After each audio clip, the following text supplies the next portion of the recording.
ঠিক আছে, এখন আমরা পড়বো মনেরা নিয়ে। আমরা কিছুক্ষণ আগে জানতে পারছি মনেরা কোন কোন সুপার কিংডমের আন্ডারে, সুপার কিংডম 1। ঠিক আছে, আর সুপার কিংডম 1 এর বৈশিষ্ট্য কেমন, আদি কোষের মতো। ঠিক আছে না? তাহলে আমরা সহজে বুঝতে পারছি যেহেতু মনেরা সুপার কিংডম 1 এর অন্তর্ভুক্ত, আর সুপার কিংডম 1 এর অন্তর্ভুক্ত প্রাণীগুলো যেহেতু আদিকোষী, তাহলে আলটিমেটলি মনেরা কি, মনেরাও আদিকোষী। তা আমরা বুঝতে পারছি যে মনেরা আদিকোষী, অর্থাৎ আদিকোষের একটা আদিকোষের যে বৈশিষ্ট্যগুলা ঠিক সেম বৈশিষ্ট্যগুলো কার আছে, মনেরার আছে। তাহলে আমরা মনেরার একটা বৈশিষ্ট্য লিখতেই পারি যে আদিকোষের বৈশিষ্ট্যের অনুরূপ, আদিকোষের বৈশিষ্ট্যের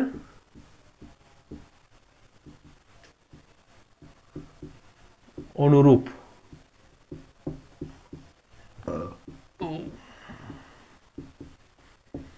মনেরার বৈশিষ্ট্য কেমন, আদিকোষের বৈশিষ্ট্যের অনুরূপ।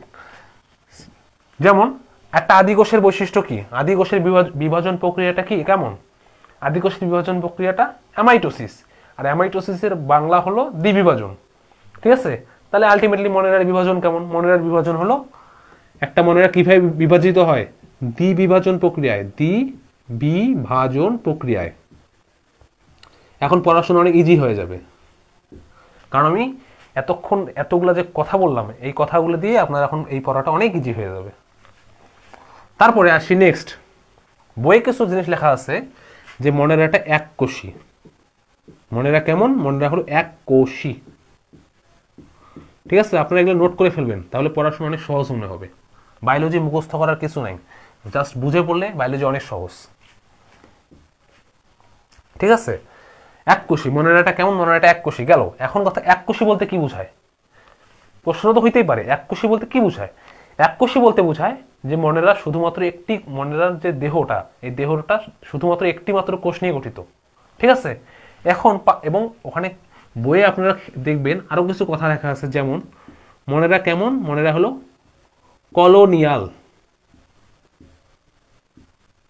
মানে মনেরা কেমন, মনেরারা একটা মনেরাভুক্ত প্রাণীরা কিভাবে বাস করে, কলোনি আকারে বা কলোনিয়াল লেখা আছে। হ্যাঁ, এই ওয়ার্ডটা লেখা আছে যে মনেরার বৈশিষ্ট্যের মধ্যে লেখা আছে যে এরা কলোনিয়াল। এখন কথা হলো কলোনিয়ালটা কি, কলোনি বলতে বোঝায়, আমরা সচরাচর কলোনি বলতে কি বুঝাই বা কি বুঝি, কলোনি বলতে বোঝায় যে মানে বুঝি যে একটা ছোট্ট একটা জায়গায় অনেকগুলা যখন লোক একসাথে বসবাস করে, অর্থাৎ অল্প জায়গায় ঘনবসতি বেশি, এই যে একটা এই যে এরকম পরিবেশটাকে আমরা কলোনি বলি।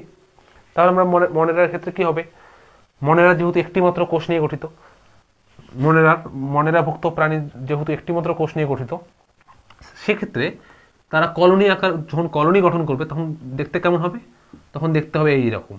এই যে যেমন এই যে এটা একটা কোষ, এটা একটা কোষ, এটা একটা কোষ, কোষগুলা পরস্পরের সাথে যুক্ত হয়ে একটা কোষ পুঞ্জ তৈরি করছে। হ্যাঁ, অর্থাৎ একটা কলোনি আকারে আছে, মানে অল্প একটু জায়গায় অনেকগুলা কোষ, অনেকগুলা যে কোষ, এই কোষগুলো সব একীভূত হয়ে আছে, অর্থাৎ অল্প স্পেসে বেশি মানুষ। যেমন কলোনি বলতে আমরা যা বুঝাই যে অল্প একটু জায়গার মধ্যে যখন সবাই সম্মিলিত হবে, ঘনবসতিপূর্ণ হবে বসবাস করে, একে কি বলে, একে বলে কলোনি। যে বলে যে ওখানে যে এটা একটা কলোনি আকার। তো কলোনি বলতে বোঝায় যে অনেকগুলা মানুষ বা অনেকগুলা জিনিস যখন গুচ্ছীভূত হয়ে থাকে, এই যে তখন যে স্ট্রাকচারটা দেখা যায়, এটাকে বলা হয় কলোনি। ঠিক আছে, ওখানে আরেকটা ওয়ার্ড আছে, এটা হলো ফিলামেন্টাস। ফিলামেন্টাস,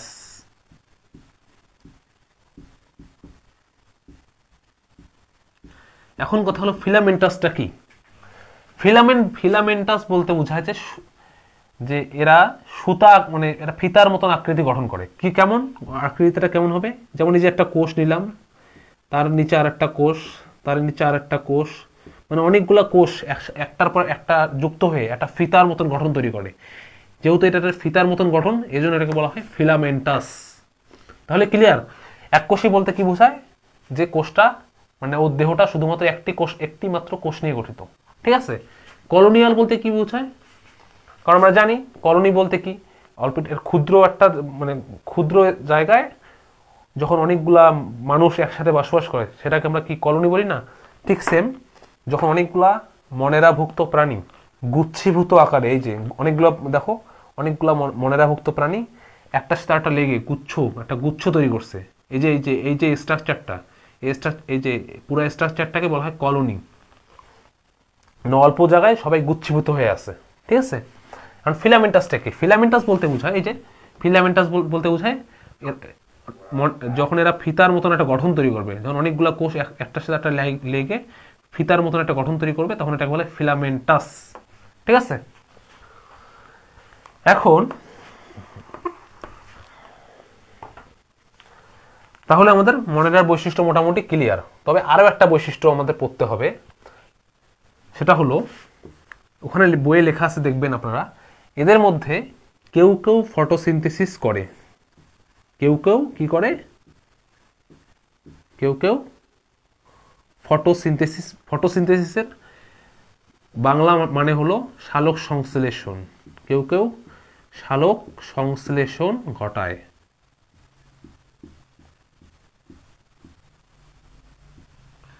সালোক সংশ্লেষণ ঘটায়। এই সালোক সংশ্লেষণটা কে ঘটায়?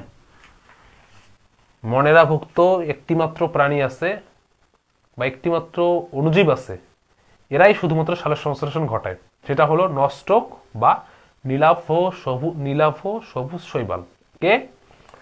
মনেরাভুক্ত একটিমাত্র প্রাণী আছে বা অণুজীব আছে, তার নাম হলো নীলাভ সবুজ শৈবাল বা নস্টক। শুধুমাত্র এরাই এই সালোক সংশ্লেষণটা ঘটায়। এটা একটু ব্যতিক্রমী বৈশিষ্ট্য। এটা সাধারণ মানে একটা মনেরা যে সাধারণ বৈশিষ্ট্য এর সাথে মেলে না, এটা একটু এক্সেপশনাল বৈশিষ্ট্য। আমি এটা বুঝাচ্ছি এটা কেন এক্সেপশনাল বৈশিষ্ট্য বা এদের ক্ষেত্রে কি ঘটে আসলে, উপরে এগুলো মিশাই দিচ্ছি আমি। আমরা কিছুক্ষণ আগে জানতে পারছি যে একটা আদি কোষে কি থাকে? আদি কোষে কোনো আবরণী যুক্ত অঙ্গাণু থাকে না, বা অর্থাৎ আদি কোষে অবস্থিত যত অঙ্গাণু আছে সবগুলো আবরণীবিহীন, ঠিক আছে। আর আমরা জানি যে সালোক সংশ্লেষণের জন্য যে প্রয়োজনীয় অঙ্গাণু যেটা হলো প্লাস্টিড, এটা কি আবরণী যুক্ত। তার মানে প্লাস্টিড কখনোই আদি কোষে থাকবে না। তাহলে আদি কোষে তাহলে যেহেতু প্লাস্টিড নেই, তাহলে সালোক সংশ্লেষণটা কিভাবে হইলো? এখানে ঘটনা আছে। একটা প্লাস্টিড আমি একটু আর্ট করবো। একটা প্লাস্টিড বেসিক্যালি দেখতে এইরকম হয়, আমি দেখাচ্ছি।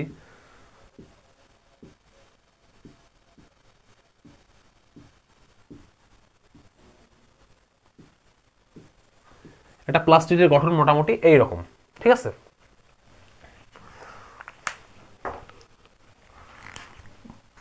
প্লাস্টিডের এই যে এই অংশটুকু, এটাকে বলা হয় গ্রানা। কি? এটাকে বলা হয় গ্রানা।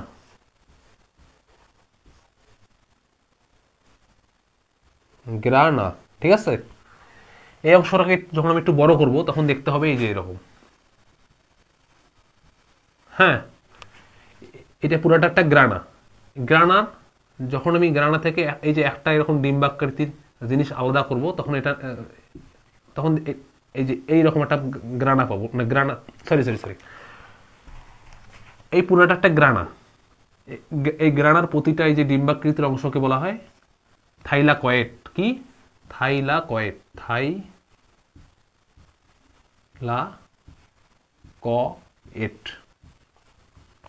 তাহলে আলটিমেটলি বিষয়টা কি হচ্ছে?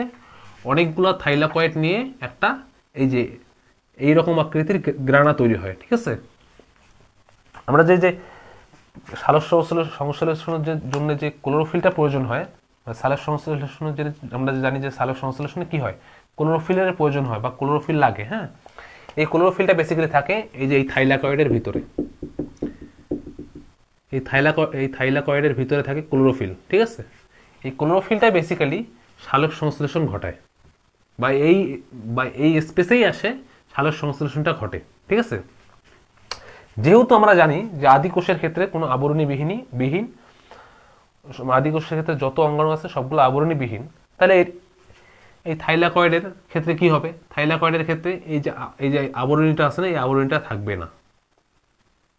শুধুমাত্র আবরণীটা থাকবে না, শুধুমাত্র কি থাকবে তাহলে? এই যে ক্লোরোফিলগুলো থাকবে, ঠিক আছে। তাহলে আমরা কি বুঝতেছি কি, যেহেতু আদি কোষে কোনো আবরণী যুক্ত অঙ্গাণু থাকে না, তার মানে আদি কোষে কোনো প্লাস্টিড নাই। যদি প্লাস্টিড না থাকে তাহলে ক্লোরোফিলটা আসলো কোথা থেকে? ক্লোরোফিলটা আসলো এইভাবে যে আমরা যদি ক্লোরোফিল থাকে কোথায়? থাইলাকয়েডে। থাইলাকয়েডে যেহেতু এইটা লেয়ার, আর আমরা জানি যে আদিকোষে কোনো থাইলাকয়েডের মানে কোনো আবরণই থাকবে না, তাই এই যে এই থাইলাকয়েডের এই লেয়ারটা থাকে না, ঠিক আছে। বাট এই যে এই ক্লোরোফিলগুলা কিছু কিছু কোষে দেখা যায়, যেমন নস্ট্রক বা নীলাভ সবুজ শৈবাল, এই দুইটার ক্ষেত্রে বা নীলাভ সবুজ শৈবালের ক্ষেত্রে দেখা যায় কিছু কিছু ক্ষেত্রে ক্লোরোফিল থাকে। এই ক্লোরোফিল থাকার কারণেই ওরা কিছু সংখ্যক আর কি কিছু সংখ্যক নস্ট্রক বা নীলাভ শৈবাল সালোক সংশ্লেষণ ঘটাতে পারে। কারণ আমরা জানি ক্লোরোফিল সালোক সংশ্লেষণ ঘটায়, যেহেতু ক্লোরোফিলের মানে উপস্থিতি ওখানে আছে, তাই দেখা যায় যে কিছু কিছু নীলাভ শৈবাল সালোক সংশ্লেষণ প্রক্রিয়ায় অংশগ্রহণ করতে পারে, ঠিক আছে। তাহলে আমরা মোটামুটি মনেরা সম্পর্কে আমরা বেসিক আইডিয়া পেয়ে গেছি, ঠিক আছে।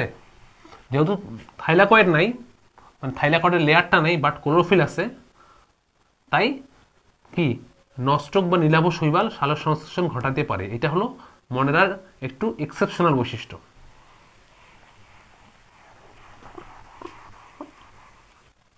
আর মনেরার দুইটা এক্সাম্পল আছে, একটা হলো ব্যাকটেরিয়া,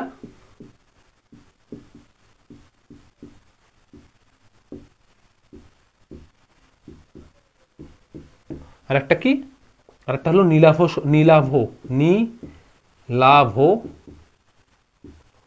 সবুজ